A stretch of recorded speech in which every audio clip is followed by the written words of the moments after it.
بسم اللہ الرحمن الرحیم۔ السلام علیکم۔ آج کے دن کی تازہ ترین خبروں کے ساتھ آپ کی خدمت میں حاضر ہیں۔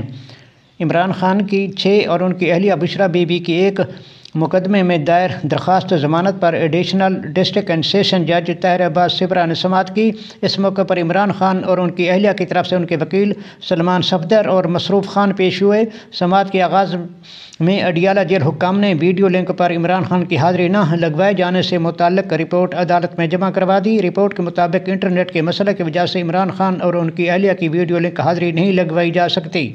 اس پر عدالت نے ریمارکس دیے کہ کل عدالتی عملہ بھجوا کر عمران خان اور ان کی اہلیہ کی حاضری لگوائی جائے۔ اس کے بعد سماعت کل صبح 11 بجے تک ملتوی کر دی گئی۔ ناظرین، آپ کو یہ بھی بتاتے چلیں کہ گزشتہ سماعت پر عمران خان اور ان کی اہلیہ کی ویڈیو لنک پر درخواست گزاروں کی عدم پیشی پر سپرنٹنڈنٹ اڈیالہ جیل کو توہین عدالت کا نوٹس جاری کیا گیا تھا۔ اس سے قبل ہونے والی سماعت میں عدالت نے عمران خان کی 6 اور ان کی اہلیہ کی ایک مقدمے میں درخواست ضمانت کے دوران پراسیکیوٹر اور تفتیشی افسر کی عدم پیشی پر برہمی کا اظہار کیا تھا۔ عمران خان کے خلاف تھانہ ترنول، رمنا، سیکریٹریٹ، کوہسار اور کراچی کمپنی میں 6 مقدمات درج ہیں، جبکہ بشرا بی بی کے خلاف تھانہ کوہسار میں توشیہ خانہ کا مقدمہ درج ہے۔ سابق وفاقی وزیر پاکستان تحریک انصاف کے سابق رہنما فواد چودھری نے کہا ہے کہ اگر شہباز شریف نے مولانا فضل الرحمان کو مینیج نہ کیا تو ان کی حکومت نہیں چل پائے گی۔ ہم بھی فارم 47 کے ممبر بن سکتے تھے مگر ہمارا راستہ اپنا ہے۔ انہوں نے کہا کہ اسی چیز کی ہمیں سزا دی جا رہی ہے۔ انہوں نے کہا کہ سب کیس ختم ہوں گے تو 9 مئی کے کیس شروع ہو جائیں گے۔ اگر مولانا فضل الرحمان نے لانگ مارچ کا اعلان کر دیا تو شہباز کی حکومت آگے نہیں جا سکے گی۔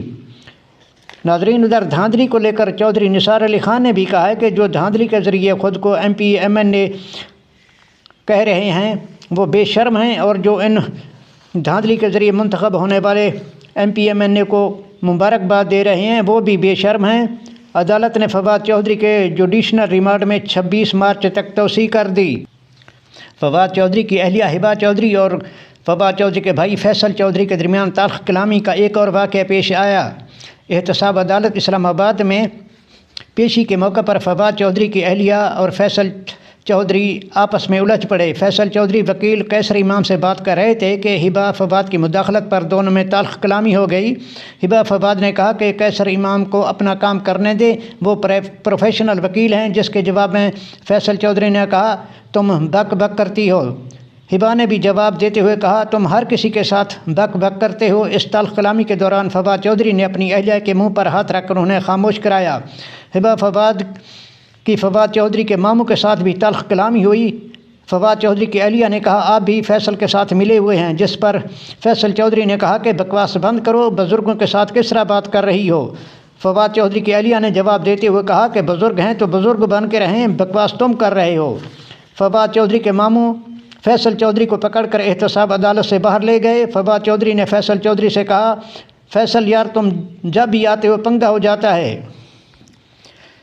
چیئرمین پاکستان تحریک انصاف گوہر علی خان نے کہا ہے کہ ہمیں عدلیہ سے بڑی توقعات ہیں، ہمیں بھی انصاف ملے گا، تیزی کے ساتھ فیصلے ہونے چاہیے۔ عمران خان کے خلاف تمام مقدمات، عدالتی کارروائی یہ تمام غیر قانونی طریقے سے کیے گئے ہیں۔ بیرسٹر گوہر علی خان نے کہا کہ عمران خان سے ملاقات کے لیے اسلام آباد ہائی کورٹ میں درخواست دے دی ہے۔ درخواست میں کہا گیا ہے کہ وہ عمر ایوب اور سیکرٹری شبلی فراز عمران خان سے ملاقات کرنا چاہتے ہیں۔ اڈیالہ جیل حکام کو عمران خان سے ملاقات کرنے کی اجازت دینے کے احکامات جاری کیے جائیں۔ ناظرین، ادھر جمعیت علماء اسلام کے سربراہ مولانا فضل الرحمان نے حکومت سے رابطے ختم کرتے ہوئے مذاکرات کے دروازے بند کر دیے ہیں۔ مولانا فضل الرحمان نے اعلان کیا ہے کہ اب ان کی جماعت عید الفطر کے بعد حکومت کے خلاف احتجاجی تحریک چلائے گی۔ اس حوالے سے مولانا فضل الرحمان نے جلسے اور جلوسوں کے شیڈول کی منظوری بھی دے دی۔ تحریک کے دوران بلوچستان، سندھ اور خیبر پختونخوا میں جلسے کیے جائیں گے۔ مولانا فضل الرحمان نے تحریک کے متعلق مشاورت مکمل کر لی۔ اس بار جمعیت علماء اسلام دھاندلی کے خلاف تحریک کے لیے نیا انداز اختیار کرے گی۔ تحریک کا آغاز سندھ سے ہوگا، اس کے بعد بلوچستان اور پھر خیبر پختونخوا اور پھر پنجاب سے ہوتے ہوئے اسلام آباد پہنچیں گے۔ مولانا فضل الرحمان خود اس تحریک کی قیادت کریں گے۔ ناظرین، اسی طرح تحریک انصاف نے بھی دھاندلی کے خلاف ملک گیر گرینڈ الائنس بنانے کا اعلان کیا ہے۔ اسد قیصر نے کہا ہے کہ ہم تمام جماعتوں کو متحد کریں گے جن کا مینڈیٹ چھینا گیا ہے، ان سیاسی قوتوں کو اکٹھا کریں گے، ہم جیلی مینڈیٹ والی حکومت کو کبھی تسلیم نہیں کریں گے۔ گوہر علی خان نے بھی کہا ہے کہ عمران خان کے ویژن کے مطابق پرامن جد و جہد جاری رہے گی۔ چیف جسٹس آف پاکستان نے کہا ہے کہ عدلیہ کے کندھے پر رکھ کر بندوق چلائی گئی۔ سپریم کورٹ میں دوران سماعت بیرسٹر صلاح الدین نے عدالت کو بتایا کہ اسد علی طور اس وقت جیل میں ہیں۔ چیف جسٹس نے پوچھا وہ کیوں جیل میں ہیں؟ وکیل نے جواب دیا ان پر اعلیٰ حکومتی شخصیات کا وقار مجروح کرنے کا الزام ہے، جس پر چیف جسٹس نے اسد طور کے خلاف FIR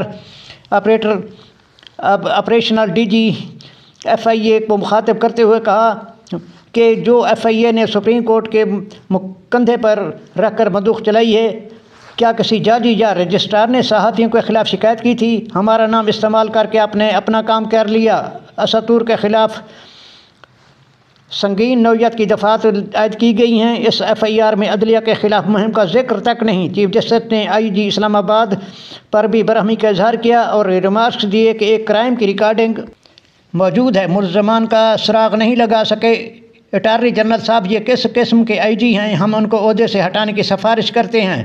چیف جسٹس نے کہا کہ مطیع اللہ جان اغوا ابصار عالم پر حملے کے مقدمات میں غیر تسلی بخش کارکردگی رہی۔ 4 سال ہو گئے اور کتنا وقت چاہیے؟ کہ آپ کو 4 صدیاں چاہیے؟ اٹارنی جنرل صاحب ان کو ہٹا دینا چاہیے۔ پاکستان تحریک انصاف لوگوں کو تقسیم نہیں بلکہ جوڑ رہی ہے۔ سب کے لیے اچھا یہی ہے کہ تحریک انصاف کے مینڈیٹ کو تسلیم کریں۔ تحریک انصاف نتائج کے مطابق سنگل لارجر پارٹی ہے، اس کو اسی کی سیٹیں دی جائیں اور مخصوص نشستیں بھی دی جائیں۔ جی ہاں ناظرین، یہ بات مسلم لیگ نون کے سینیٹر سید مشاہد حسین سید نے کہا ہے۔ انہوں نے کہا کہ تحریک انصاف کو نوجوان اون کرتے ہیں، وفاق کو مضبوط کرنے میں تحریک انصاف کا اہم کردار ہے۔ PTI کا جلسہ ہوتا ہے تو قومی ترانہ شروع ہوتا ہے، قائد اعظم اور پھر علامہ اقبال کا ذکر ہوتا ہے۔ یہ وفاق کے لیے بہت اچھی علامت ہے۔ یہ جماعت لوگوں کو جوڑ رہی ہے۔ انہوں نے عمران خان کی رہائی کا پھر مطالبہ کیا کیونکہ وہ سیاسی قیدی ہیں۔ اتحادی حکومت کو چاہیے کہ تمام سیاسی قیدیوں کو رہا کیا جائے۔ ناظرین، آپ کو یہ بھی بتاتے چلیں کہ مشاہد حسین سید پاکستان تحریک انصاف کی حکومت میں بھی جب نواز شریف اور آصف علی زرداری کہتے تو اس وقت بھی انہوں نے ان کی رہائی کا مطالبہ کیا تھا۔ اب ظاہر سی بات ہے یہ کہ باصول سیاستدان ہیں اور ہمیشہ انہوں نے اصولوں کی سیاست کی ہے۔ اب اسی لیے انہوں نے اپنی حکومت سے بھی مطالبہ کیا ہے کہ پاکستان تحریک انصاف کا مینڈیٹ جو ہے تو اس کو تسلیم کیا جائے اور پاکستان تحریک انصاف کی جو سیٹیں دھاندلی کے ذریعے چھینی گئی ہیں ان کو واپس کیا جائے، اور ان کے جو مخصوص نشستیں ان کو نہیں دی گئیں تحریک انصاف کو، تو اب انہوں نے اس چیز کا بھی اپنی جماعت سے مطالبہ کیا ہے کہ پاکستان تحریک انصاف کی جو مخصوص نشستیں ہیں وہ بھی ان کو دی جائیں۔ اور انہوں نے پاکستان تحریک انصاف کی تعریف کرتے ہوئے کہا ہے کہ یہ جماعت جو ہے یہ وفاق کی جماعت ہے اور یہ وفاق کو مضبوط کر رہی ہے۔ ناظرین، یہ ہمیشہ سے انہوں نے اصولوں کی سیاست کی ہے، چاہے وہ جس جماعت میں بھی ہو، وہ یہی کہتے رہیں کہ میرے لیے پاکستان سب سے زیادہ اہم ہے، میرے لیے جماعت زیادہ اہم نہیں ہے، میں پاکستان کی بات کرتا ہوں، میرے لیے پاکستان زیادہ ضروری ہے۔ ناظرین، آپ کو یہ بھی بتاتے ہیں کہ آج اتحادی حکومت کی 19 رکنی کابینہ نے حلف اٹھا لیا۔ حلف اٹھانے والوں میں خواجہ آصف، حسن اقبال، خالد مقبول صدیقی، اعظم تارڑ، شیزہ فاطمہ، محسن نقوی، امیر مقام، چودھری سالک، ریاض پیرزادہ، رانا تنویر، جام کمال، اویس لغاری، عطا تارڑ، قیصر شیخ، اسحاق ڈار، مصدق ملک، محمد اورنگزیب اور احد چیمہ شامل ہیں۔ ناظرین، آپ کو بتاتے ہیں کہ الیکشن کمیشن نے جس طرح متنازع نتائج جاری کے فرق 47 کے مطابق، تو اب انہوں نے ایک اور کارنامہ بھی انجام دیا ہے کہ الیکشن کمیشن نے نامعلوم خاتون کو JUI کی رکن قومی اسمبلی کی کامیابی کا نوٹیفیکیشن جاری کر دیا۔ یہ نوٹیفیکیشن خیبر پختونخوا کے مخصوص نشست جاری کیا گیا۔ ادھر جمعیت علماء اسلام کے سربراہ کی جانب سے الیکشن کمیشن کو خط لکھا گیا ہے کہ یہ نامعلوم خاتون تو پاکستان جمعیت علماء پاکستان کی رکن ہی نہیں ہے، ہم نے اس نام کی خاتون کا کوئی اپنے لسٹ میں نام بھی نہیں دیا تھا. انہوں نے کہا کہ صدف احسان نہ تو پارٹی کے رکن ہیں اور نہ ہی لسٹ میں ان کا نام ہے. انہوں نے مطالبہ کیا کہ حنا بی بی کی کامیابی کا نوٹیفیکیشن جاری کیا جائے. مولانا فضل الرحمان نے الیکشن کمیشن سے تحقیقات کا بھی مطالبہ کیا. آپ کی خدمت میں تازہ ترین خبروں کے ساتھ پھر حاضر ہوں گے. اس وقت تک کے لیے ہم آپ سے اجازت چاہتے ہیں. اپنا بہت سا خیال رکھیے گا. پاکستان زندہ باد.